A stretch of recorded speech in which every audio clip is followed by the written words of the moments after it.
BTC first semester part 2 आज हम पढ़ रहे हैं, जिसमें कि विषय है बाल विकास एवं सीखने की प्रक्रिया। उस दिन हम बात किए थे शैशवावस्था के बारे में, जिसमें हमने लगभग खत्म कर दिया था। आज हम शैशवावस्था में दांत के बारे में बात करेंगे। जन्म के समय शिशु के दांत नहीं होते हैं। ये पहला पॉइंट है जो कि इम्पोर्टेंट है। एक बार मैं फिर से बोल दे रहा हूँ। जन्म के समय शिशु के दांत नहीं होते हैं शैशवावस्था में। लगभग 6वें और 7वें माह में दूध के दांत अस्थायी रूप से निकलने लगते हैं। शैशवावस्था में लगभग 6वें और 7वें माह में दूध के दांत अस्थायी रूप से निकलने लगते हैं। इसको भी याद रखिएगा आप लोग। अगला पॉइंट है शिशु में लगभग 20 दूध के दांत आते हैं। लगभग 1 वर्ष की आयु तक सभी दांत आ जाते हैं। जो कि अगला पॉइंट है शिशु में अस्थायी दांत 5वें और 6वें वर्ष की आयु में निकलने लगते हैं तथा इस आयु में दूध के दांत गिरने लगते हैं। मतलब बालक अगर 5 से 6 वर्ष की आयु में हो जाता है तो दूध के दांत आ जाते हैं और वह गिरने लगते हैं इसके बाद। आगे चलते हैं। फिर इसके बाद हम लोग गामक कौशल पढ़ेंगे। गामक कौशल ये भी इम्पोर्टेंट है, बहुत इम्पोर्टेंट है गामक कौशल शैशवावस्था में। गामक कौशल 2 प्रकार के होते हैं, स्थूल गामक कौशल और सूक्ष्म गामक कौशल। उस स्थूल गामक कौशल जो होते हैं कि जैसे शारीरिक गतिविधियां जो बढ़ती हैं, मतलब कि उनके बढ़ती हैं। सूक्ष्म मतलब कि जो शरीर में जो सूक्ष्म अंग होते हैं, छोटी मांसपेशियों से जो बने होते हैं। ठीक है।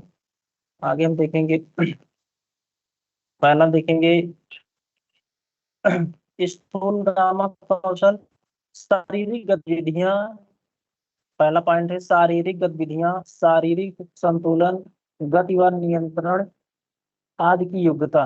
मतलब कि स्थूल गामक में प्रसवावस्था में बताया गया है कि शारीरिक गतिविधियां, शारीरिक संतुलन और गति और नियंत्रण आदि की योग्यता मतलब कि हो जाती है। और शरीर की बड़े भाग का प्रयोग होता है स्थूल गामक कौशल में। और ये अगली लाइन जो है बहुत इंपॉर्टेंट है, मस्तिष्क मुखी जिसको कहते हैं सेफेलोपोडल। ये जो विकास का क्रम होता है नियम का अनुपालन करता है।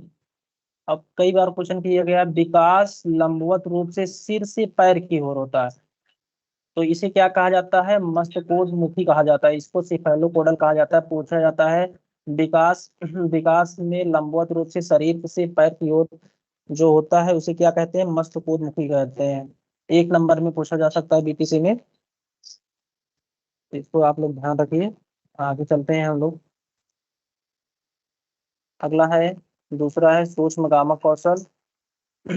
पहले ही मैंने बता दिया है, सूक्ष्म गामा कौशल छोटी मांसपेशियों के नियंत्रण नियंत्रण की योग्यता होती है। मतलब छोटी छोटी मांसपेशियां होती हैं बालक में।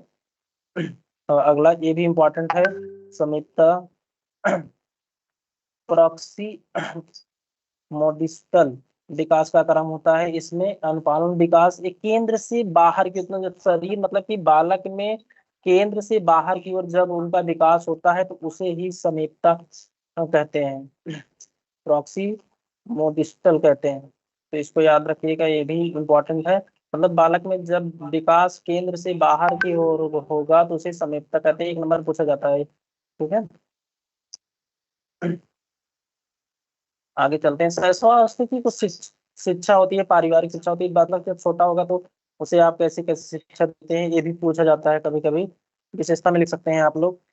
जैसे अच्छी आदतों का निर्माण करें। बच्चों का जो छोटे बालक होते हैं उनको अच्छी आदतें सिखाएं, उचित व्यवहार सिखाएं, उचित वातावरण दें, खेल द्वारा शिक्षा दें। खेल द्वारा शिक्षा देंगे तो बालक अच्छी तरह से सीखता है, तो इसीलिए कहा गया खेल द्वारा शिक्षा देनी चाहिए बच्चों को। चित्रों और कहानियों के माध्यम से शिक्षा प्रदान करें बालक को। क्रिया आधारित करें। तो बस इतना ही शैशवावस्था के बारे में है, इतना याद रखिएगा आप लोग। अब आगे हम लोग चलेंगे बाल्यावस्था। बाल्यावस्था बहुत इंपॉर्टेंट है बीटीसी के तौर पे। बाल्यावस्था बहुत इंपॉर्टेंट है। बाल्यावस्था या 5 या 6 वर्ष से 12 या 13 वर्ष की आयु माना गया है। मनोवैज्ञानिक के अनुसार 5 या 6 या 12 या 13 की आयु तक माना गया है बाल्यावस्था को। बाल्यावस्था की कुछ अवधारणा और विकास है, यहाँ से क्वेश्चन बहुत पूछे जाते हैं। पहला है प्रारंभिक विद्यालय की आयु, मतलब इसमें कहा गया है जो बालक प्रारंभिक आयु में जब 5 से 6 वर्ष हो जाता है तो वह बालक प्रारंभिक अवस्था में वो अपना स्कूल जाता है प्रारंभिक अवस्था में। तो इसको हम लोग ध्यान रखेंगे। आगे बताया गया है टोली और समूह की अवस्था, मतलब कि जब बाल्यावस्था में बालक होता है टोली में रहता है और समूह बनाता है, तो इसको भी पूछा जाता है क्वेश्चन। टोली और समूह अवस्था की अवस्था को कहा जाता है बाल्यावस्था, इसको ध्यान रखिएगा। स्फूर्त की अवस्था ध्यान रखिएगा, स्फूर्त की अवस्था किस अवस्था को कहा जाता है बाल्यावस्था। गंदी अवस्था मतलब जब बालक मतलब खेल कूद में कपड़ा पूरा गंदा कर लेता है, कपड़े गंदा कर लेता है, पूरा शरीर में मिट्टी मिट्टी लगा लेता है, उसी गंदी अवस्था कहते हैं। पूछा जाता है क्वेश्चन गंदी अवस्था किस अवस्था को कहा जाता है बाल्यावस्था को। जीवन का अनोखा काल, ये इंपॉर्टेंट है, पूछा जाता है जीवन का अनोखा काल किस अवस्था को कहा जाता है बाल्य।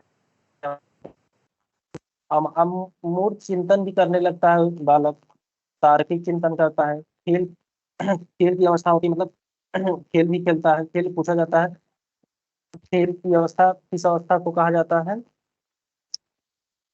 बाल्यावस्था को कहा जाता है।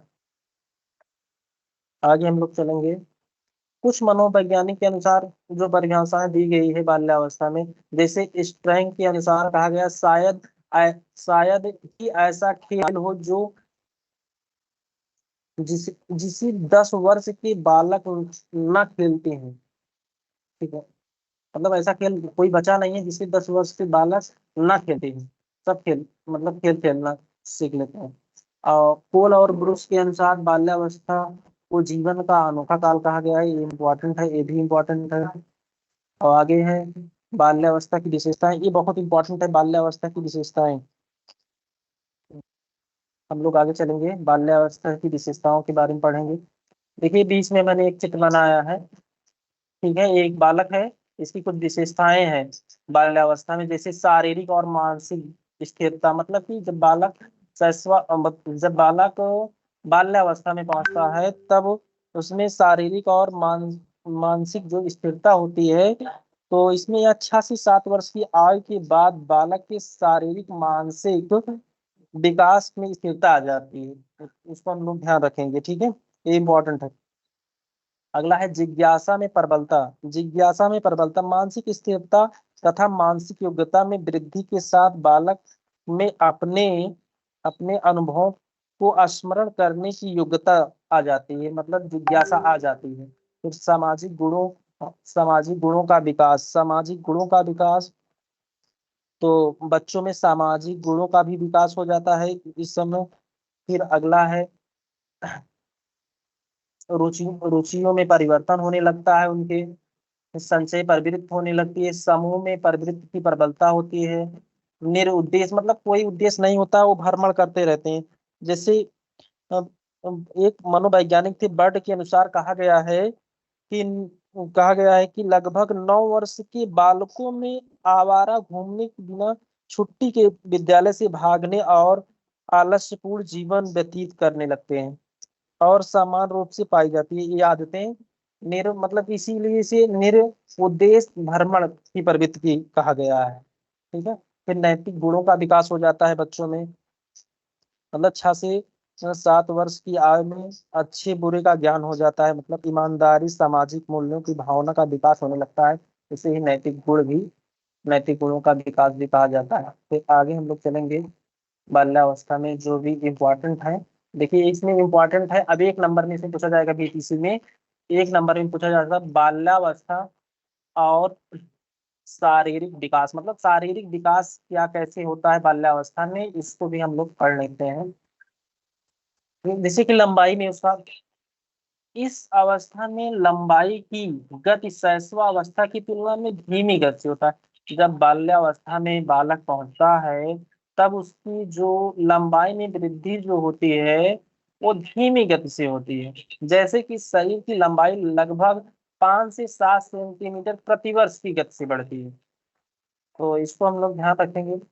अगला पॉइंट है बाल्यावस्था में बालक का वजन बालिका की भार में पर्याप्त वृद्धि होती है। मतलब कि जो बालक का वजन है बालिका से अधिक होता है। ठीक है। अगला पॉइंट इंपॉर्टेंट है, बाल्यावस्था में हड्डियों की संख्या 350 होती है। ये ध्यान रखिएगा, बाल्यावस्था में 350 हड्डियों की संख्या होती है। हमने शैशवावस्था में बताया 270 होती है। और किशोरावस्था मतलब कि किशोरावस्था होते होते हो तो हड्डियां धीरे धीरे कम हो जाती हैं और वो 206 हो जाती हैं। तो इसको हड्डियों की संख्या कई बार पूछा गया क्वेश्चन। अगला पॉइंट है बाल्यावस्था में हड्डियों की संख्या एवं अस्थिकरण में वृद्धि। मतलब कि जो हड्डियां होती हैं धीरे धीरे उसमें वृद्धि होती है, तो अस्थिकरण होने लगती है, वृद्धि होने लगती है बाल्यावस्था में। आगे हम लोग चलते हैं। अगला पॉइंट है 6 वर्ष की आयु में बालक के अस्थायी दांत निकलने आरंभ हो जाते हैं। ठीक है। 6 वर्ष की आयु में बालकों में अस्थायी दांत निकलने लगते हैं। ठीक है।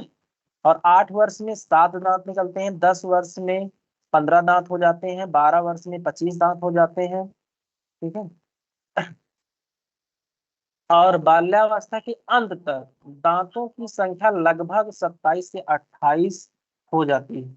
मतलब कि बाल्यावस्था में 6 से 12 वर्ष होते होते बालकों में बालकों में 27 से 28 दांत हो जाते हैं। तो इतना हम लोग बाल्यावस्था में जानेंगे और इसके बाद आगे हम लोग बाल्यावस्था की मानसिक विकास के बारे में कल पढ़ेंगे। तो इतना याद रखिएगा। और पहली लाइन जो बाल्यावस्था में हमने बताया शुरू में कि अवधारणा जो बालक है बाल्यावस्था में, ये इंपॉर्टेंट है, इसको ध्यान रखिएगा। ये बीटीसी में कई बार पूछा गया है ये सारी चीजें, इसको आप लोग ध्यान रखिएगा। ठीक है। तार्किक चिंतन, मूर्त चिंतन, टोली और समूह, खेल की अवस्था, गंदी अवस्था, जीवन का अनोखा काल, स्मृति की अवस्था, प्रारंभिक विद्यालय की, ये इतना इम्पोर्टेंट है, इतना आप लोग ध्यान रखिएगा। ये 1 नंबर में पूछा जाता है। मतलब पूछा जाता है टोली और समूह की अवस्था किस अवस्था को कहा जाता है, बाल्यावस्था को कहा जाता है। तो ये बीटीसी में बाल्यावस्था के बारे में आप लोग 1 नंबर में आएगा तो 1 नंबर में लिखेंगे। और 4 5 2 नंबर में आता है, अभिलघुत्री में आता है तो आप लोग इतना पूरा लिख देंगे। तो ये पूरा नंबर आपको 2 नंबर अभिलघुत्री में आएगा, लघुत्री में आएगा, बहुविकल्पी में आएगा। 3 क्वेश्चन, मतलब कि 3 टाइप के क्वेश्चन आते हैं। ठीक है। तो हम लोग बाल्यावस्था यहाँ तक देखेंगे, इसके बाद और आगे कल